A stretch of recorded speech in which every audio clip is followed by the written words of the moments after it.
para pemirsa dan teman-teman sebangsa dan setanah air, kembali bertemu dengan saya, Sugeng Saryadi, dalam acara Forum Sugeng Saryadi yang merupakan kerjasama Sugeng Saryadi Syndicate dengan Televisi Republik Indonesia.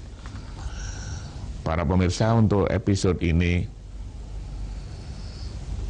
masih dalam ruang serial bernegara.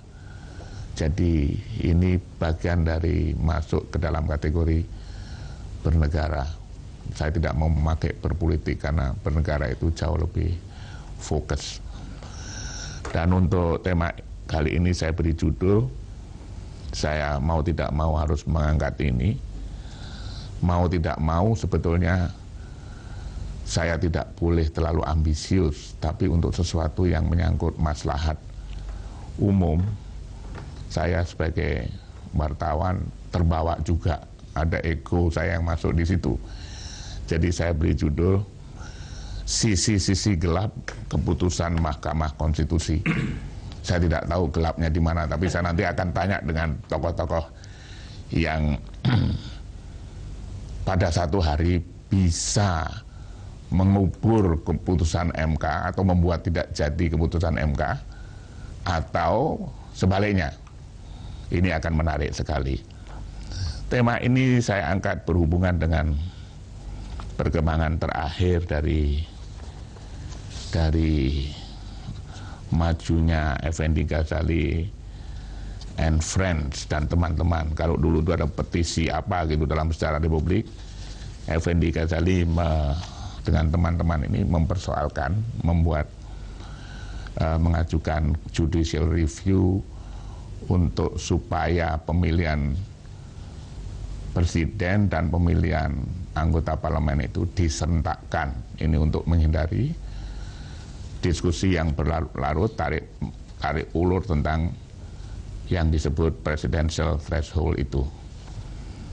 Saya mau menyapa dulu tamu-tamu terhormat saya, dan saya berbahagia sekali karena hadir tokoh-tokoh yang tidak usah saya ragukan kemampuannya atau otoritasnya di bidang yang akan saya bicarakan ini. Yang pertama, in person, Bapak Dr. Effendi Ghazali. Selamat datang, Mas Ghazali. Terima kasih Anda datang ini. Baru main bola dan kakinya disodok orang, jadi dia masih kesakitan ini. Yang kedua adalah Profesor Dr. Mahfud MD. Selamat malam Pak Mahfud. Pak Mahfud adalah mantan Ketua Mahkamah Konstitusi, sedang Pak Effendi Ghazali pakar komunikasi politik. Yang berikutnya ini yang paling muda ini, Bapak Refli Harun. Selamat datang Mas Refli. Ya, selamat malam juga. Pengamat hukum tata negara. Jadi saya mau memberi enlightening sedikit ya Bapak-Bapak sekalian untuk mengawali diskusi ini. Ketika lembaga kami di sini, kemudian Kompas, lembaga-lembaga jajak pendapat menyatakan bahwa partai politik diperkirakan nanti dapat suaranya itu rata-rata di bawah 20%, malahan ada yang 3%, 4%. Kesimpulan secara politik sebetulnya rakyat itu tidak percaya lagi sama partai politik manapun, kecuali ada yang 50% atau 40% baru bisa diperkarakan secara umum ya. Tidak persis benar begitu. Sehingga untuk itu diperlukan sebetulnya, saya mau mengawali dengan ada gium yang saya bikin di lembaga saya itu, bahwa seyogianya berpolitik itu adalah tentang bernegara, bukan tentang merekayasa supaya menang, merekayasa supaya dia lulus threshold atau memenangkan apa yang dia maui. Dan bernegara itu apa? Ya tentang berkonstitusi. Berikutnya tentang menyusun anggaran. Dan lebih di atas lagi tentang bercita-cita.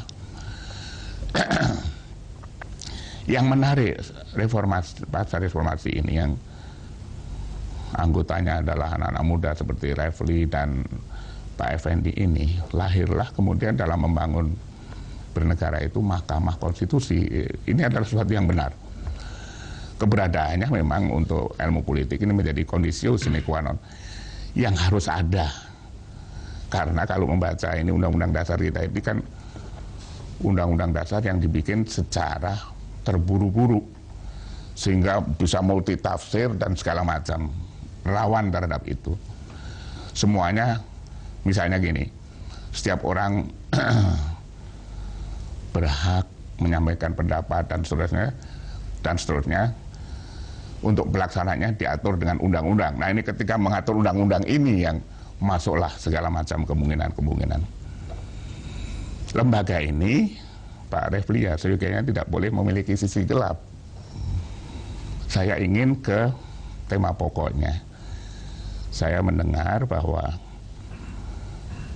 sebelum Pak Mahfud pergi mengenai judicial review-nya Pak Effendi Ghazali itu sudah putus.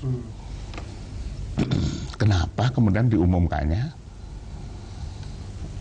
10 bulan after itu semua? Tentu ada sesuatu politis, tidak politis, atau tindakan tak terpuji. Nah, ini yang saya ingin kupas untuk episode ini, sehingga kalau masih ada waktu, mestinya MK tahu kemaslahatnya lebih baik daripada madorotnya melaksanakan itu secepatnya. Karena sekarang ini orang yang menunggu-nunggu ini menjadi bertanya-tanya, keputusannya ada tapi dilaksanakan 2019. Apa yang akan terjadi sampai 2019 itu masih big question, Pak Effendi. Saya mau langsung, karena nih sebetulnya jaraknya agak panjang dari beberapa hal yang disampaikan tadi. Mudah-mudahan saya bisa mencoba menggabungnya dengan cepat. Yang pertama, betul bahwa disebutkan sebetulnya tadi yang lebih tepat itu adalah figur menjadi lebih penting dari mesin partai. Itu perjalanan yang ada dulu, orang mengatakan mesin politik segala-galanya, kemudian figurisasi atau pencitraan. Sekarang enggak, di atas itu semua figur menjadi lebih penting dari partai politik. Karena itu kalau dikaitkan dengan komunikasi politik, ini ada pakar hukum tata negara dan pasti pakar undang-undang dasar kita juga. Sebetulnya pasal 1 ayat 2, pasal 4 ayat 1, pasal 21 ayat 1 dan 2 itu semuanya menurut kami menyimpulkan ke pemilihan umum serentak. Karena kita sistem presidensial dan kedaulatan ada di tangan rakyat. Sehingga sampailah pada kesimpulan kami harus mengajukan pengujian undang-undang tentang pemilihan umum serentak ini. Nah, tanggal-tanggalnya menjadi penting di sini untuk kemudian sampai ke sisi gelapnya, yaitu kami majukan 10 Januari 2013. Ya kan? 2013. Nah, ya, pada waktu mengajukan disertai dengan itu daftar susunan kegiatan tahapan-tahapan pemilihan umum 2014. Jadi kita sudah kasih tahu sama hakim, Pak Hakim, kami ngajukan perkara ini, tapi kami sertai nih dengan tahapan pemilu 2014 itu. Bahkan pada waktu menyerahkan kesimpulannya terakhir, sesudah sidang terakhir itu 14 Maret ya, masih dipimpin Pak Mahfud. Pada 19 Maret kita masukkan kesimpulan bahwa mohon Hakim Konstitusi yang mulia membuat keputusan sebelum 9 April 2013. Kenapa? Supaya tidak mengganggu tahapan pemilihan umum. Komplit sudah ya, itu dimasukkan. Lalu sepertinya itu kita dengar kemudian setelah banyak keributan, Prof. Mahfud juga ternyata sudah berbicara di acara Mas Sugeng Saryadi ini. Ternyata itu keputusan sudah ada 26 Maret 2013. Keputusan itu. Nanti Pak Mahfud bisa menceritakan apa yang sedang terjadi di dalam itu sebetulnya. Karena pernah dibahas di beberapa stasiun televisi lain, ada 3 kesepakatan katanya waktu itu. Nanti biar Pak Mahfud yang menjelaskan. Tapi salah satu kesepakatan yang penting adalah harus dibacakan pada bulan April. Itu kata Prof. Mahfud yang masih ketua Mahkamah Konstitusi pada waktu itu dan meninggalkan MK di awal April ya, Prof. Mahfud ya. Kalau itu dilaksanakan, maka sebetulnya yang menjadi menarik kemudian adalah memperbandingkan untuk mengetahui sisi-sisi gelapnya itu dengan keputusan Mahkamah Konstitusi pada tanggal 13 Februari 2014 kemarin tentang dirinya sendiri. Tentang Perpu itu ya, tentang Mahkamah Konstitusi. Jadi kalau kami memasukkan 10 Januari 2013, sesudah ada keputusan pada bulan Maret, ternyata baru dibacakan 23 Januari 2014. Sementara judicial review atau pengujian undang-undang yang dimasukkan oleh teman-teman lain soal Perpu atau ada yang mengatakan undang-undang penyelamatan MK itu dimasukkan sekitar 26 Desember 2013 dan 8 Januari 2014, ada 2 yang memasukkan. Diputuskannya pada 13 Februari 2014. Perbandingan yang tepat adalah begini. Undang-undang tentang MK sendiri, tentang dirinya sendiri, diputuskan dalam 37 hari. Sementara pengujian undang-undang kami diputuskan atau dibacakan dalam 378 hari. Jadi ini cuma dikali 10 aja kira-kira dari 37 hari tentang diri mereka sendiri. Kalau tentang kami yang buat bangsa, supaya bangsa kita itu menegakkan sistem presidensial, supaya partai-partai tidak terlibat dalam apa itu disebut dagang sapi atau horse trading itu dan lain-lain, itu 10 kali lipat. Nah, yang lebih penting lagi begini, nanti ini mungkin bisa menjadi pemicu diskusi kita. Kami menemukan dalam pertimbangan yang digunakan oleh Mahkamah Konstitusi untuk membatalkan Perpu penyelamatan MK itu, di situ mereka menggunakan kata-kata seperti ini, bahwa menimbang bahwa Mahkamah perlu segera memutus perkara akuo karena terkait dengan agenda ketatanegaraan tahun 2014, yaitu pemilihan umum anggota DPR, DPD, dan DPD Provinsi Kabupaten Kota, serta pemilihan umum Presiden dan Wakil Presiden. Itu untuk kasus tentang dirinya sendiri. Maka kami tanya, yang buat kasus kami mana Pak? Kok nggak pakai pertimbangan itu? Jadi pertimbangan itu yang harusnya lebih penting buat kami, dipakai cuma buat dirinya sendiri. Nah, yang lebih menarik lagi, di situ dia tulis juga bahwa hal yang menjadi penting, bahwa nanti itu Mahkamah Konstitusi sedang memikirkan bahwa hakim konstitusinya nanti akan tersisa hanya 7 orang. Kalau tidak segera perkara ini diputus. Dalam perkara kami kan persis sama. Kalau tidak segera diputus, ada Prof. Mahfud yang akan meninggalkan MK, dan ada Pak Sodiki yang akan meninggalkan MK. Tinggal 7 juga. Jadi kenapa alasan yang sama cuma dipakai buat diri sendiri, sementara alasan-alasan itu tidak kami temukan dalam memberikan pertimbangan hukum untuk memutus sebuah pengujian undang-undang yang menurut kami jauh lebih penting. Karena ini seakan-akan nanti ujungnya itu adalah sengketa pemilihan umum. Kalau yang kami punya, dengan sekarang ini yang tadi Mas Sugeng sebutkan, harusnya dilaksanakan 2014, ditunda-tunda jadi 2019, persoalannya inkonstitusionalitas dari pemilihan umum. Pemilihan umum ini konstitusional atau tidak? Jadi ini bukan soal sengketanya, pokoknya dulu dong, kira-kira begitu. Nah, ini yang kita pengen cari tahu sisi-sisi gelapnya di mana gitu. Pak Mahfud saya simpen dulu ya.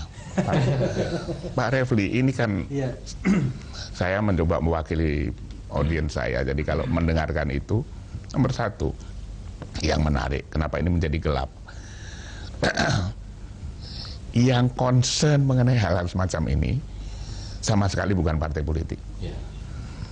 Tetap ini adalah NGO, sama dengan soal korupsi dan lain-lain, nggak ada itu partai politik concern mengenai itu. Nah, partai-partai politik sampai hari ini pun yang sudah tahu pasti kalah tidak mendukung ini. Itu yang membuat saya heran. Nah, saya mau kembali kepada dia. Beda dari Maret sampai sekarang itu berapa tadi? 6 bulan ya? 10 bulan. Ada dugaan apa di situ? Karena ada bercandanya tapi nggak enak untuk diomong di sini ya. Ada bercandaannya karena ini berhubungan dengan ditangkapnya Hakim Akil. Komentar Anda, Refli?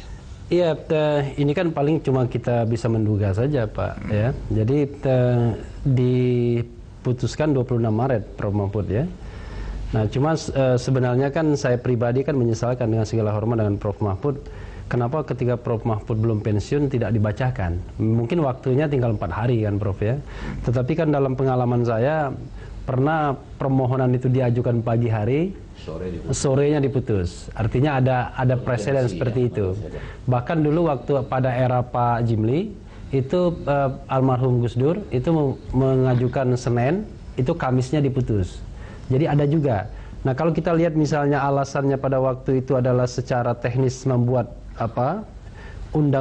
membuat putusan itu butuh waktu dan lain sebagainya, saya kira bisa tertolak dengan seperti ini. Apalagi kalau saya lihat kalau putusan yang berhubungan dengan pemilu dan hal-hal politik biasanya hakim konstitusi jauh lebih cepat tune in-nya karena latar belakang rata-rata mereka seperti itu. Lain halnya kalau undang-undang di bidang perekonomian. Tetapi ya nanti mungkin Prof. Mahfud bisa menjawab kenapa waktu tersingkat itu kemudian tidak dimanfaatkan untuk membacakan apa yang sudah di rapat permusyawaratan hakim kan. Karena menurut pasal 46 Undang-Undang Mahkamah Konstitusi ini kan dikatakan sebenarnya kan ada masalah nantinya putusan Mahkamah Konstitusi ditandatangani oleh hakim yang memeriksa, mengadili dan memutus serta panitera.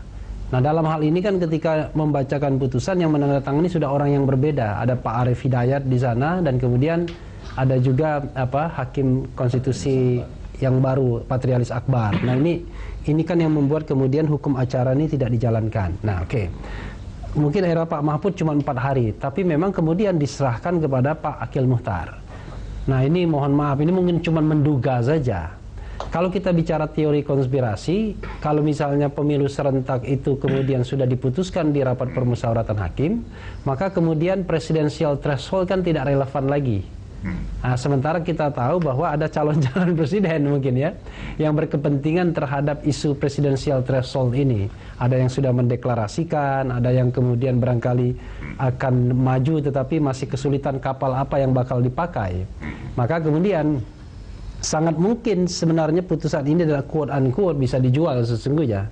Bisa dijual? Ya, quote unquote bisa dijual. Karena pada waktu itu, ini mohon maaf karena sudah terbuka ke publik kan diserahkan pada Pak Akil Muchtar untuk memutuskannya.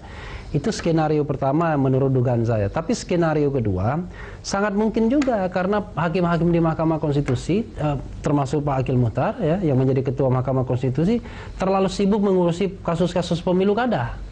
Yang itu fast track, harus dalam jangka waktu 14 hari kerja harus sudah putus. Dan kemudian belakangan kita tahu kan ada banyak konspirasi di dalamnya sehingga kemudian ini yang dijadikan prioritas. Ini tidak kunjung dibeli. Lalu kemudian ini kan sudah jelas. Nah, sebagai business as usual. Ini jelas dibeli. Ini jelas dibelinya. Sampai kemudian akhirnya Pak Akil tertangkap. Lalu kemudian saya kira pada waktu itu ada masa di mana MK gonjang-ganjing ya, dan kemudian barangkali konsentrasi pada apa yang harus diputuskan yang menjadi prioritas menjadi loss. Kecuali mereka pada waktu itu tetap concern kasus-kasus pemilu kada yang memang time frame-nya jelas, termasuk kasus Gunung Mas dan lain sebagainya yang harus diputuskan, pemilu kada Jawa Timur dan lain sebagainya. Maka menurut saya memang ya tanpa bermaksud menuduh, saya kira memang ketika fase antara April sampai kemudian tertangkapnya Pak Akil Oktober, Mei, Juni, Juli, Agustus, September, Oktober, 6 bulan, saya kira fase di situ agak gelapnya. Kenapa ini tidak segera diproses dan kemudian dibacakan? Saya menganggap ada dua ya, tadi dijual tidak laku, atau kemudian ini barang yang sudah jelas, business as usual pemilu kada. Nah, sementara jualnya nggak jelas.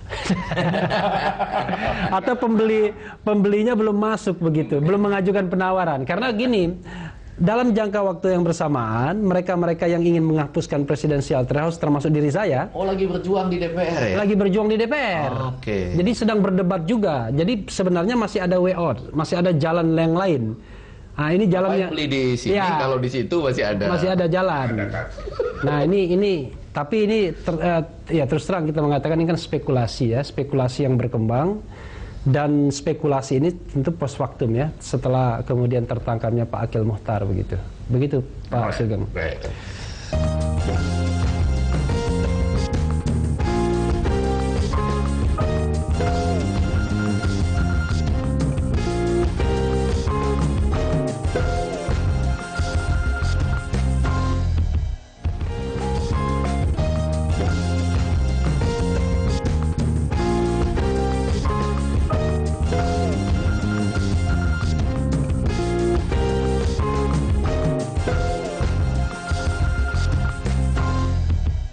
Jadi Pak Mahfud, betapa saya mencoba mewakili publik saya, betapa dirugikannya ini masyarakat ya, dalam rangka bernegara itu kalau ikhtiar membentuk Mahkamah Konstitusi itu kan sebenarnya untuk melindungi konstitusi itu sendiri. Ini konstitusi mencederai atau Mahkamah Konstitusi mencederai konstitusi itu sendiri.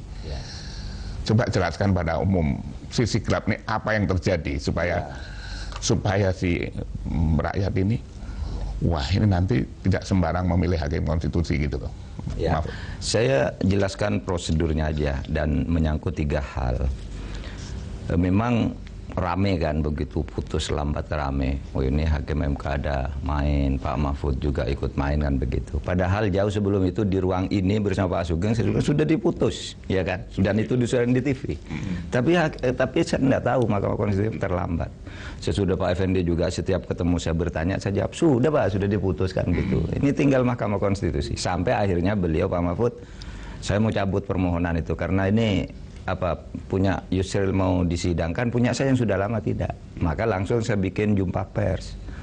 MK itu sekarang terombang-ambing oleh situasi politik. Mungkin tidak dipermainkan oleh kekuatan politik, tapi terombang-ambing oleh situasi politik, saya bilang. Sehingga putusan yang sudah lama saya putuskan itu ditunda-tunda sampai sekarang gitu. Nah karena memang pada waktu itu Mas Sugeng tanggal 10 masuk ya perkara, tanggal 14 langsung saya sidangkan karena ini penting, saya bilang. Ini ngejar jadwal. Pertengahan Maret kan masih mau dibuka sidang, ada yang mau mengajukan ahli lagi, tapi kemudian ahlinya tidak datang, masih minta dibuka sidang lagi. Nggak usah, saya bilang. Ini akan segera diputuskan gitu kan. Ya. Karena sepakat waktu itu, pihak sepakat. Iya, nggak usah lagi, sudah diputus. Karena kami sebenarnya sudah pandangan yang sama. Apa pandangan yang sama itu? Pemilu serentak itu oke. Itulah disetujui tanggal 26 itu. Nah, tetapi kita tidak menganggap itu sangat darurat, sehingga kita serahkan ke drafter. Karena biasa kan sejak zaman Pak Refli, draft itu dibuat oleh seorang dulu, baru dibaca bersama-sama kalimat per kalimat Pak, tidak bisa langsung amarnya gitu, dibaca, didikte, sehingga semua hakim harus ikut membaca, mengubah koma, titik dan sebagainya, sehingga tidak mungkin dalam tanggal 26 itu dikebut selesai bulan Maret, tidak mungkin, apalagi di antara itu ada hari Minggunya kan, ada 2 hari Minggu kan pada saat itu.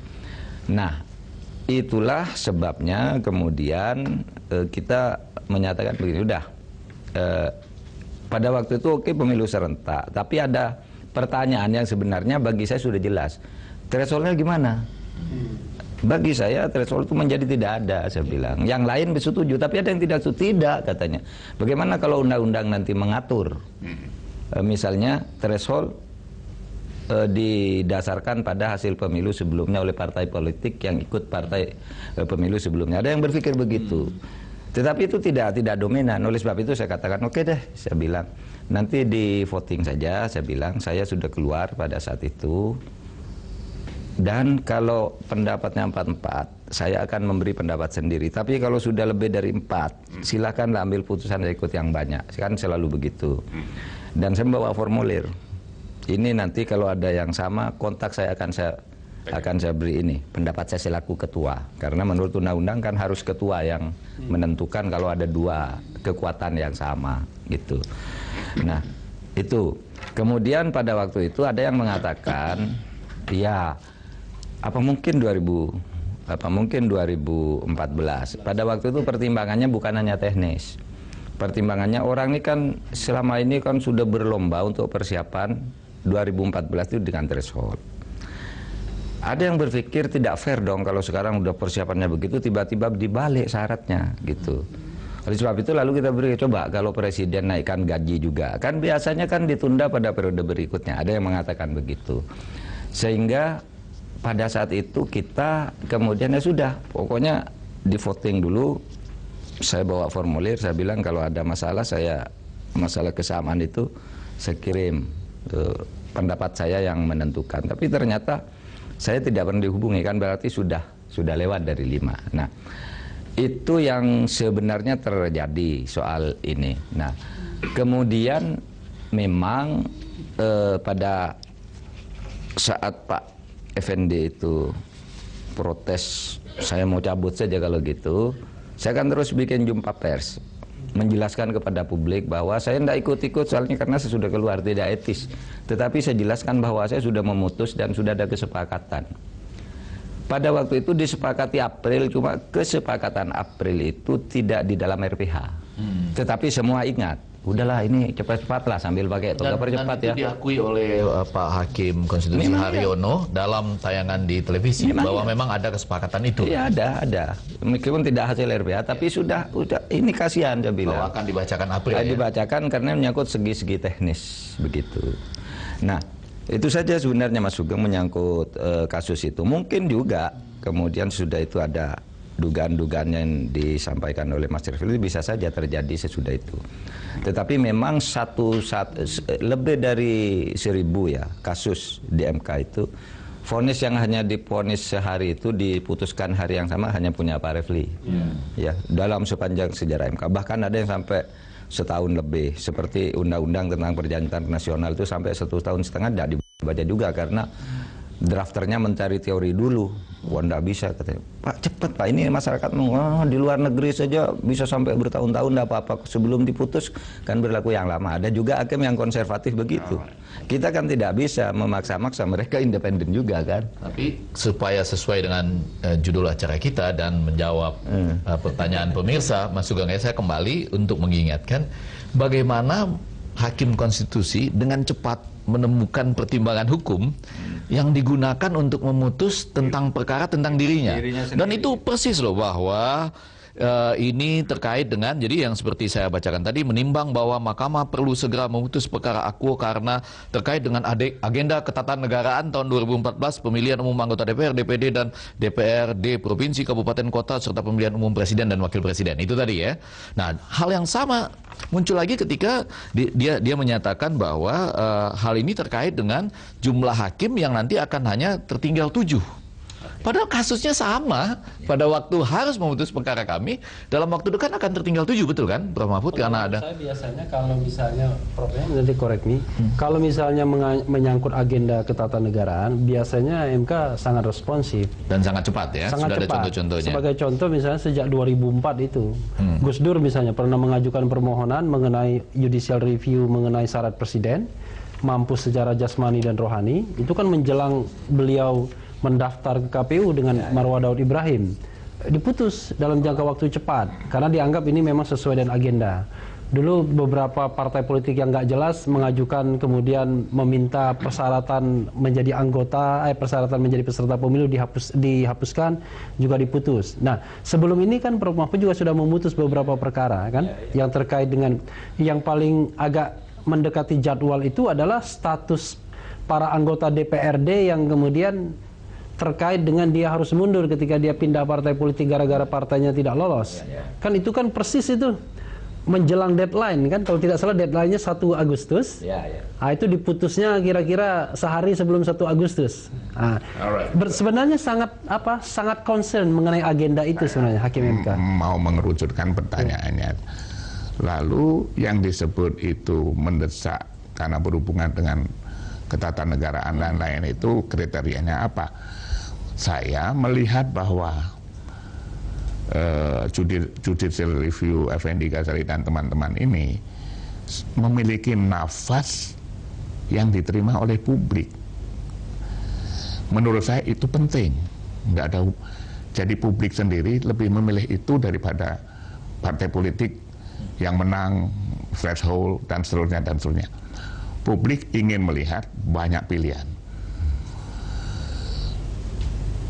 Pemilu serentak yang tidak ada thresholdnya ini, kalau sistem ini dilakukan, itu bisa menembus ruang dan waktu. Pasti adil, pasti baik daripada partai politik menentukan, seperti misalnya Gus Dur lagi mau cepat-cepat menentukan apa itu kriteria mengenai presiden, atau Mahkamah Konstitusi lagi kena dirinya. Itu situasional. Tapi kalau ini adalah sesuatu yang saya sebut dasolen daripada bernegara. Keharusan bernegara itu atau keputusannya adalah tentang kemaslahan masyarakat itu. Effendi, lanjutkan. Ya, kalau saya tadi di samping itu saya ingin mengatakan ini mungkin dalam bahasa yang sederhana supaya pemirsa kita nangkap, ini soal jiwanya, konstitusionalitas dari pemilihan umum itu sendiri. Sementara sengketa yang diputus dengan cepat cuma 37 hari itu ya, artinya undang-undang penyelamatan MK, Perpu yang oleh hakim-hakim itu dibayangkan bahwa kalau ini dengan tidak cepat diputuskan nanti muncul banyak sengketa. Bagaimana kami menghadapi sengketa? Jumlah kami kan akan tinggal 7. Padahal ini mempersoalkan induk jiwa sebelum sengketa itu muncul. konstitusionalitas dari sebuah pemilihan umum. Jadi kan sekarang banyak diskusi di luar itu. Ini pemilu 2014 ini walaupun dikatakan konstitusional atau tidak, itu masih terus berlangsung, mahasiswa, para pemikir dan lain-lain. Nah, pada bagian lain yang agak menarik juga ini, seperti biasa nih, Mas Sugeng yang mengangkat dulu pernah dengan Prof. Mahfud. Sekarang saya menangkap lagi ada satu hal bahwa Prof. Mahfud mengatakan diskusi pada 26 Maret itu membicarakan dua hal, pemilu serentak, dan kita tahu kemudian hasilnya 81. Ternyata juga presidensial threshold, tadi ya kalau saya tidak keliru dari kutipan Prof. Mahfud itu dominan untuk dihilangkan, walaupun ada beberapa sanggahan terhadap itu. Nah, ini menjadi menariknya begini. Ini gelap nih. Ini gelap kemudian karena agak terang ketika Hakim Maria Farida pada bagian 6.1 pendapat berbeda atau dissenting opinion dari putusan terhadap pengujian undang-undang kami justru menyoroti dua hal, yaitu hal yang pertama soal pemilu serentak. Jadi dia seperti berbeda pendapat dengan 8 hakim lain, maka 81. Tetapi dia juga berbeda pendapat soal presidensial threshold. Jadi benar logika bahwa yang tadi itu sudah dominan presidensial threshold ditiadakan dan hanya Maria Farida yang dissenting, mempersoalkan. Karena nggak mungkin, maksudnya kalau semua itu memang sepakat presidensial threshold ditiadakan, maka apa gunanya seorang Hakim Maria Farida berbeda pendapat dengan pendapat yang memang sudah sama-sama dengan dia menolak presidensial threshold. Nah, ini kita baru dapat dari Prof. Mahfud atmosfernya bahwa pada sekitar 26 Maret tadi lebih dominan untuk meniadakan presidensial threshold, walaupun ada yang berpendapat presidensial threshold itu kan bisa dilihat dari yang lalu, misalnya gitu-gitu. Nah, ini di sini gelap dan terangnya nih. Ini nggak ada konsekuensi apa tadi, kemungkinan yang tidak konstitusional itu. Ya enggak, yang pertama pemilunya barangkali kalau dilihat dari konteks tidak mungkin dilaksanakan lagi menggabung legislatif ke pemilu presiden, itu mungkin soal pelaksanaan waktu yang memang sengaja ditunda-tunda sampai saat terakhir dibilang udah nggak bisa nih. Itu saya rasa anak SD juga tahu. Iya, kalau ditunda-tunda akhirnya memang terlambat dan nggak bisa. Lain kalau dibicarakan pada waktu itu ya 26 Maret atau kapan perlu sebetulnya diundang KPU atau pihak-pihak terkait ya sebelum membacakan misalnya. Tapi yang penting malam ini yang dilahirkan, mudah-mudahan acara Mas Sugeng ini selalu melahirkan sebuah terobosan dan suatu fakta yang menyengat bahwa sebetulnya presidensial threshold itu pada 26 Maret sudah putus juga, bahwa dominan hakim-hakim itu mengatakan dihilangkan. Buktinya yang dissenting itu kemudian dissenting terhadap dua hal, terhadap pemilunya dan presidensial thresholdnya. Apa gunanya orang menggarami air laut? Artinya dissenting terhadap sesuatu yang semuanya sudah setuju untuk menolaknya gitu. Mau tambahkan, misalnya begini, kenapa presidensial threshold itu tidak dihapuskan oleh MK, Prof? Kenapa? Karena ketika MK mengatakan pemilu serentak, walaupun itu baru dimulai 2019, maka kan sesungguhnya pembicaraan tentang presidensial threshold itu kan tidak bisa lagi dilanjutkan. Nah, paling tidak bonusnya bagi pemohon, pemilu serentaknya boleh 2019, tapi presidensial thresholdnya dihapuskan mulai 2014. Ya, karena secara teknis, ya kan? Secara teknis kan tidak ada persoalan dengan ini. Ya. Mau dihapuskan presidensial threshold itu seminggu sebelum pendaftaran pun nggak ada masalah, karena memang tidak mempengaruhi teknis, apalagi jumlah partai politiknya kan sudah ketahuan 12 partai saja, sehingga maksimal calon itu 12 saja, dan itu pun saya tidak yakin ada 12 calon. Bisa paling cuma bergabung 6, ya, berkoalisi. Ya, paling cuma 6 saja begitu. Nah, dugaan saya begini, mungkin karena MK tidak enak dengan putusan sebelumnya. Yang dulu kan pernah diminta dihapuskan presidensial threshold, tapi kemudian ditolak. Lalu kemudian tapi ini ada fakta baru, ada fakta hukum baru bahwa pemilu serentak itu yang menjadi yang konstitusional. Kalau MK mengatakan presidensial threshold menjadi inkonstitusional, dianggap tidak konsisten dengan putusan yang sebelumnya. Padahal kan sebenarnya kan bridgingnya sudah ada, dengan munculnya fakta baru ini, konstitusionalitas baru, maka presidensial threshold sudah tidak relevan lagi dan harus dinyatakan pula konstitusional, inkonstitusional. Seharusnya kan begitu. Tapi ini MK bilang mengenai presidensial threshold diserahkan kepada pembentuk undang-undang. Tapi harus mengatur berdasarkan undang-undang dasar. Nah, yang berdasarkan undang-undang dasar itu ya seperti apa? Ya kan tadi dalam keputusan Mestinya ini kan pemilu serentak. Ya, jadi Mas Sugeng, yang menarik lagi nih untuk kita bahas selanjutnya adalah kami akhirnya memutuskan pada 14 Februari 2014 memasukkan surat kepada Mahkamah Konstitusi untuk persis mempertanyakan itu. Jadi pada bagian 1 dan 2 kan kami tanyakan, kok Bapak-bapak dengan gampang menemukan pasal-pasal pertimbangan hukum yang mengatakan ini mendesak. Kalau tentang diri Bapak, kalau tentang kami kok nggak ketemu pertimbangan hukum gitu. Dan yang kedua tadi, Bapak-bapak mendiskusikan tentang 7 hakim yang segera akan selesai sekarang. Waktu dulu nggak pakai. Nah, yang ketiga yang agak penting adalah persis tadi.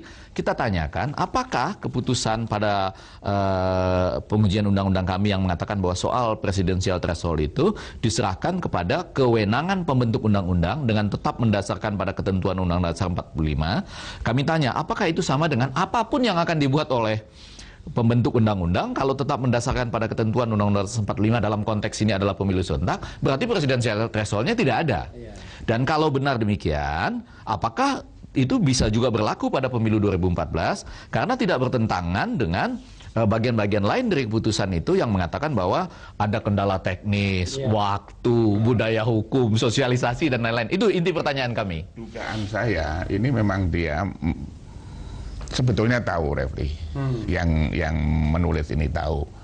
Nggak mungkin Profesor Doktor ahli hukum di situ ada keputusan yang di atasnya mempunyai hukum serentak terus dia mau bikin. Menurut saya kehabisan akal. Jadi dia masih memang membuka pintu nanti itu ada perkembangan yang disebut tanda petik ya konspirasi itu. Nah, tapi saya mau mengerucut nih. Jangan pertanyaan lagi, Pak Effendi. Solusinya apa? Jadi tadi menurut saya perumusannya Pak Refli menjadi betul. Kalau kami menerima, seandainya ini menerima bahwa pemilu serentaknya ditunda 2019. Karena kesalahan hakim-hakim konstitusi sendiri ya. Boleh, yang sebut itu boleh. Ya.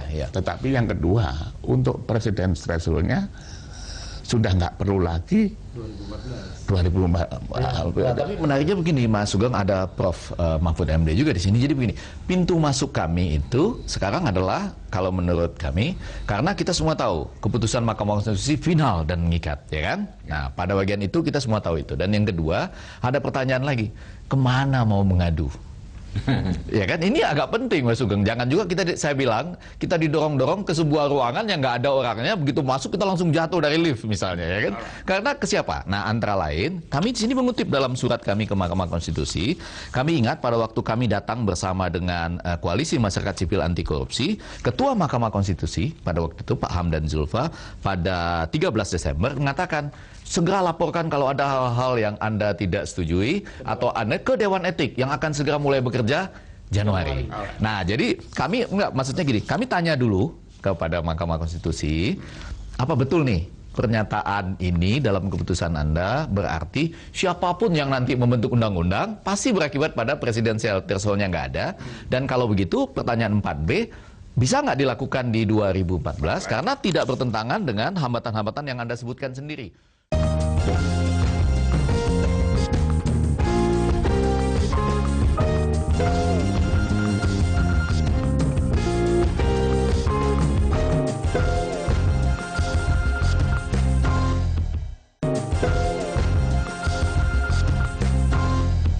Pak Mahfud, Anda kerucut ya. Kalau yang saya angkat di sini saya sebagai penengah itu ya, nafas mengenai pemilu serentak dan tidak adanya presidential threshold itu diterima oleh voters, oleh publik, diterima. Jadi karena itu akan sistem ini akan bisa tidak berubah-berubah. Istilah saya itu dapat menembus batas ruang dan waktu, lebih adil dan konspirasi gitu loh, terjaga gitu. Jadi sekarang bagaimana membantu teman-teman yang kerja keras ini untuk ini masih bisa, tadi rumusannya Pak Refli itu mungkin yang paling bisa. Pak Effendi sopan, nanya dulu dan seterusnya, baik boleh-boleh saja, tapi nggak boleh berhenti. Prof. Ya, memang ya tidak mudah ya, karena tadi keputusan itu final dan mengikat. Dan seumpama pun membentuk majelis etik gitu ya, majelis kehormatan, itu juga tidak mudah karena sekarang untuk membentuk majelis itu tergantung pimpinan MK dan hakim-hakim ya, kan gitu kan. Misalnya Pak Effendi. Bukan sudah ada, mohon maaf, sudah ada dewan etik kan? Enggak ada. Belum dilantik. Kenapa? Sudah ada. Dewan etiknya belum dilantik. Enggak, dulu begini, begitu ada putusan DPR bahwa Perpu itu diterima menjadi undang-undang, itu sudah ada komunikasi dengan KY yang saya dengar bahwa Dewan Etik yang dibentuk itu akan diintegrasikan ke Majelis Etik. Iya, gitu. ke MKHK-nya. Ke MKHK ya. Iya. Nah, apakah kemudian itu mau dihidupkan lagi atau tidak, saya tidak tahu. Itu persoalan. Tetapi saya kira tetap saja bisa secara prosedural Bertanya begini ya? Ya bertanya dan tetap minta itu karena memang ada fakta-fakta seperti itu. Tapi memang sejak semula saya sudah katakan sejak dulu kalau memang pemilunya serentak threshold menjadi tidak ada. Itu pendapat saya dan dominan pada waktu itu. Tapi karena masih ada tidak itu ya sudahlah di voting dulu kalau sudah. Tapi yang penting di acara Sugeng Saryadi ini yang ditonton oleh seluruh pemirsa dominan pada waktu itu ya, sehingga bisa dimengerti 81-nya bisa dimengerti Refli ya. Ya, tapi sebenarnya entry point-nya ada, Prof. Kan sekarang ini kan masih berproses permohonan Yusril. Sebenarnya memang ini kan sudah meta yuridis, barangkali bukan lagi konstitusional perspektif ANSI, tetapi bagaimana kita mewadahi kemungkinan pertarungan kekuatan antara partai-partai yang menganggap ini konstitusional dan tidak konstitusional, yang saya kira akan berujung pada chaos nantinya, khawatirnya. Nah, padahal itu kan obatnya, panasianya kan dihapuskannya presidensial threshold. Nah, menurut saya pintu masuknya di permohonan Yusril itu yang belum dibacakan. Bisa saja kemudian karena misalnya mungkin MK agak akrobat sedikit, tapi saya kira kalau publik mendukung mungkin ini bisa menjadi win-win solution dalam tanda kutip. Jadi dikabulkan permohonan penghapusan presidensial threshold-nya itu, tetapi pemilu serentaknya tetap 2019. Karena kami, jadi dalam bagian lain, karena kami khawatir, ada juga yang mengatakan, para ahli hukum tata negara itu, bahwa perkara yang diajukan Prof. Yusril bisa dianggap nebis in idem, maka kami maju dengan mempertanyakan ini saja dulu. Jadi seakan-akan kita menanyakan kepada Mahkamah Konstitusi dengan logika historis yang sekarang ini dinyatakan secara umum kepada publik oleh Prof. Mahfud MD yang pada waktu itu adalah Ketua Mahkamah Konstitusi, maka kami tinggal menanyakan saja pada poin 4, ya kan? Apakah artinya bahwa siapapun yang membentuk undang-undang nantinya dengan yang harus sesuai dengan Undang-Undang Dasar 45 itu pasti akan kembali pada tidak ada threshold gitu ya. Nah, kalau daripada menanyakan begitu, bikin saja permohonan baru menurut saya. Bikin permohonan baru. Permohonan baru kemudian meminta dihapuskannya presidensial threshold. Biar enggak, kalau ini enggak, logikanya adalah begini ya, mungkin ada Prof. Mahfud di sini dan Refli Harun juga. Kenapa tidak memberikan interpretasi saja terhadap keputusan yang ada? Ya, karena di situ kan ada 2 poin. Yang pertama, ada kesulitan teknis, waktu dan lain-lain. Dan pada bagian lain ada soal presidensial threshold yang akan diserahkan kepada pembentuk undang-undang asal berdasarkan Undang-Undang Dasar 45. Nah, pertanyaan kami adalah artinya siapapun yang buat itu pasti presidensial threshold-nya hilang. Betul begitu bukan Pak Hakim? Nah. Jadi cuma ingin menanyakan itu saja gitu. Lalu kalau demikian bisa nggak di 2014 tetap ada? Ini memang saya tidak mau menduga, memang inilah Indonesia. Jadi ada di tengah-tengah dia terpojok, masih membuat loopholes dengan kalimat tadi, nanti yang pemilihan diserahkan kepada pembentuk undang-undang. Wallahu a'lam, pembentuk undang-undang saat itu bisa juga berubah. Untuk melawan yang seperti ini, saya mencoba nanti memberikan slot saya ini untuk membuat opini yang saya ambil dari Refli, yaitu 1, gugatan baru. Atau seperti yang saya sarankan pada Anda, kita kumpulin seluruh ahli-ahli hukum tata negara, karena ini kan untuk kemaslahatan, untuk memilih pemimpin yang baik. Jadi kurang lebih begitu. Kalau nurutin bahwa keputusan MK itu tidak bisa diganggu gugat dan final, menjadi problem. Prof, berusaha untuk menawarkan solusi coba itu dengan itu. Refli, tuntutan baru mungkin nggak dilakukan gitu? Ya, saya kira memang ini kan kasus yang tidak bisa dibilang yuridis murni, karena memang situasi politik berkembang sedemikian rupa, maka kemudian kita bicara mengenai di satu sisi aspirasi yang harus diakomodir, tapi di sisi alatnya. Kan kalau seperti yang dilakukan Pak Effendi Ghazali, kalau misalnya hakim mengeluarkan interpretasi di luar putusan itu, ya sama saja itu akan menimbulkan pro dan kontra juga dan dianggap tidak mengikat. Nanti malah ribut lagi.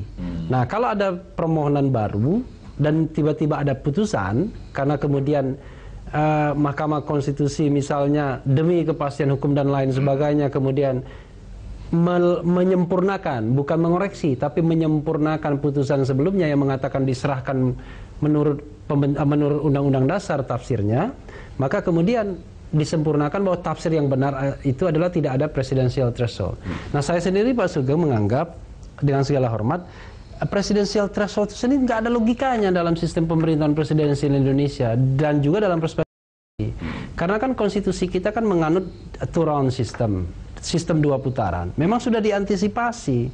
Kalaupun misalnya pada putaran pertama itu ada 12 calon, ada 20 calon dan lain sebagainya, maka kemudian rekonsolidasi itu akan terjadi pada yang run off electionnya itu pada putaran keduanya. Lalu kalau dikaitkan dengan koalisi dan lain sebagainya, saya katakan tidak benar juga. Karena apa? Karena koalisi itu bisa dibangun kapanpun. Ketika presiden itu sudah terpilih, dia bisa membangun koalisi. Partainya rebutan ikut. Iya, partai rebutan ikut. Contoh misalnya saat ini, Golkar ada calon dulu, JK Win. Begitu kalah calon Golkar, ikut SBY juga sama Budiono Setgap. Jadi tidak relevan. Bahkan menurut saya, kalau kemudian terlalu banyak partai-partai yang mengajukan calon presiden yang sama, sebenarnya ada masalah konstitusional, Prof. Nanti soal penggantinya. Kalau seandainya calon presiden dan wakil presiden ini berhalangan, kan dia digantikan triumvirat sementara. Sementara nanti dalam jangka waktu 60 hari, MPR akan bersidang untuk memilih presiden dan wakil presiden yang baru dari partai pemenang, ya dari partai yang calonnya menang pertama dan yang kedua. Nah, kalau misalnya koalisinya itu sudah bubar, pertanyaannya partai mana yang punya standing untuk mengajukan calon? Nanti bisa saling klaim. Contoh misalnya, ini kita berandai, SBY Budiono berhalangan tetap. Lalu kemudian Demokrat dan partai koalisinya akan mengajukan calon baru. Siapa yang akan punya standing mengajukan calon? Apakah Demokrat sebagai shareholder terbesar, ataukah partai-partai yang kecil-kecil itu yang juga ikut? Kan tidak ada shareholder dalam hal ini kan. Semuanya punya standing untuk mengajukan. Nah, ini kan ada persoalan yang memang sekarang belum terjadi, tapi bukan tidak mungkin suatu saat terjadi. Saya takutnya gini, kita, masyarakat politik kita ini baru, waduh, repot gitu ya. Ketika yang tadi dia sinalir itu terjadi, jangan sampai seperti itu.